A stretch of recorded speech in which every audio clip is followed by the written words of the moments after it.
देखिए, पहला तो यह है कि संभल जाने से जो रोकने की श्री अखिलेश यादव जी दंगा भड़का करके उनका जो वोट बैंक खिसक गया है, अर्थात उनका कुनरकी में मुस्लिम वोट बैंक भी फिसल गया है और करहल में जो उनका यदुवंशी वोट बैंक खिसक गया है। इससे वो बौखलाए हुए, उनको जो मिर्ची लगी है उपचुनाव के परिणाम को लेकर के, उसकी जलन उनको समाप्त नहीं हुई है। इसलिए संभल में जो हो रहा था वो कोर्ट के आदेश से केवल कमीशन सर्वे कर रहा था और उसमें समाजवादी पार्टी से जुड़े हुए लोगों की के नाम आ रहे हैं। उस पर मैं कुछ बोलूंगा नहीं क्योंकि जांच का विषय है, लेकिन अभी वहां जाने की आवश्यकता नहीं जहां दंगे, जहां बवाल मचा हो, जहां कई लोगों की मतलब बवाल में मौत हो चुकी हो, ऐसे समय में वहां जा करके वो राजनीतिक रोटी सेकने का प्रयास कर रहे हैं। देखिए, खिसियानी बल्ली खंबा नोचे, समाजवादी पार्टी के मैं असली चरित्र को याद दिला दूं। 2012 के विधानसभा चुनाव में सपा की सरकार बन गई और लोकसभा कन्नौज की सीट को श्री अखिलेश यादव जी ने खाली किया था। वहां श्रीमती डिम्पल यादव जी को गुंडई के बल पर विरोधी जो नामांकन करने वाले थे उनको बीच में अपहरण करवा करके उन निर्विरोध सांसद बनवाने का काम किया था, पाप किया था, लोकतंत्र की हत्या की थी। 2014 के लोकसभा चुनाव के समय हम लोग भी विधायक थे, सांसद बन गए थे। सारी लूट करने का जो ठेका है वो श्री अखिलेश यादव जी के पास है। इसलिए मैं उनको कहता हूं कि ये पूरी तरह से गुंडों, अपराधियों, माफियाओं के बल पर, दंगाइयों के बल पर या लूट करने वाले हैं। जैसा जो करता है वैसा दूसरे के बारे में सोचता है। हमें जनता का आशीर्वाद प्राप्त है, हम नारा लगाते रहे 100 में 60 हमारा है, 40 में बंटवारा है, बंटवारे में भी हमारा है, ये हम नारा लगाते रहे और वो जनता का समर्थन मिला। 52% अधिक हमें मत मिला है और उसको वो हजम नहीं कर पा रहे हैं। 27 में मुख्यमंत्री बनने के सपने देख रहे थे और उनको लग रहा है कि उनकी सांसदी बची क्योंकि इसलिए रहेगी कि लोकसभा का चुनाव 29 में होना है, लेकिन अभी उत्तर प्रदेश से समाजवादी पार्टी समाप्तवादी पार्टी बनने की लग रहा है। देखिए, वहाँ सर्वे का काम चुनाव के पहले भी चल रहा था, चुनाव के बाद भी चल रहा था।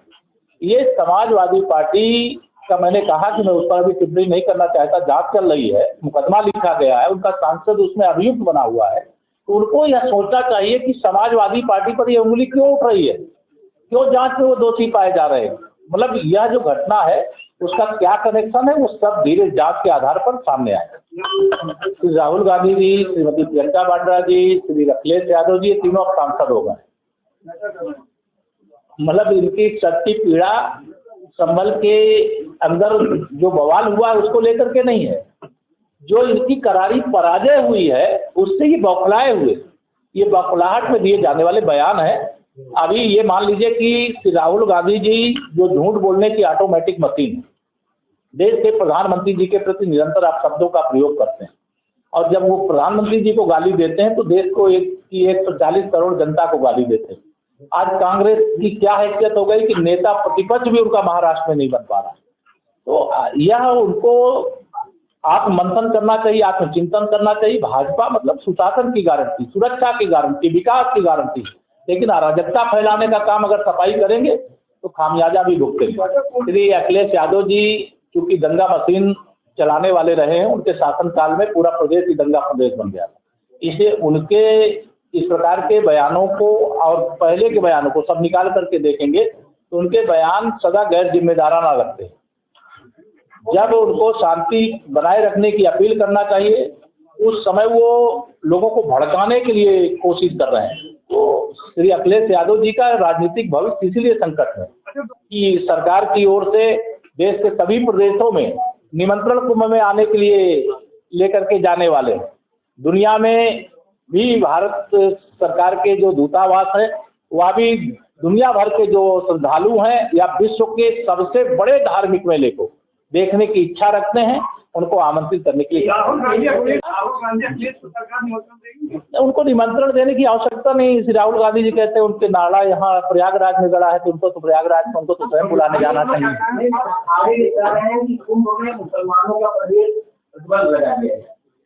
देखिए, मैं इस पर कोई पूज्य संत अगर कोई चीज कह रहे हैं उस पर टिप्पणी नहीं करूंगा, लेकिन मेरा ये मानना है कि कोई गलत मंशा लेकर के मेला क्षेत्र में प्रवेश की कोशिश ना करें। हम सुरक्षित और व्यवस्थित मेला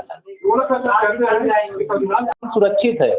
जो संविधान की किताब लेकर के संविधान को खतरे में बता करके अपनी राजनीतिक रोटी सेकना चाहते हैं, उनसे मैं बताना चाहता हूँ, आज अपील भी आप सबके माध्यम से करना चाहता हूँ। मैं लखनऊ से भी यही अपील किया, जैसे हर घर में श्री रामचरितमानस है, श्रीमद् भगवद गीता है, जैसे अन्य धर्मावलंबियों की उनकी पुस्तकें घर में है, वैसे हर घर में, जैसे हर घर तिरंगा वैसे हर घर भारत का संविधान, ये पुस्तक होनी चाहिए, ये लक्ष्य। दूसरा, प्रयागराज के कुंभ के कार्यों की गुणवत्ता, मेला क्षेत्र की भी गुणवत्ता बनी रहे, मेला क्षेत्र के बाहर की भी बनी रहे, इसको लेकर के सरकार थर्ड पार्टी इंस्पेक्शन का लगातार काम करेगी और कहीं पर भी कोई गुणवत्ता से समझौता ना हो और कोई कमी ना रह जाए। हमारी सरकार की प्राथमिकता है कि विकास का काम हो, लेकिन गुणवत्ता से समझौता कतई नहीं होना चाहिए।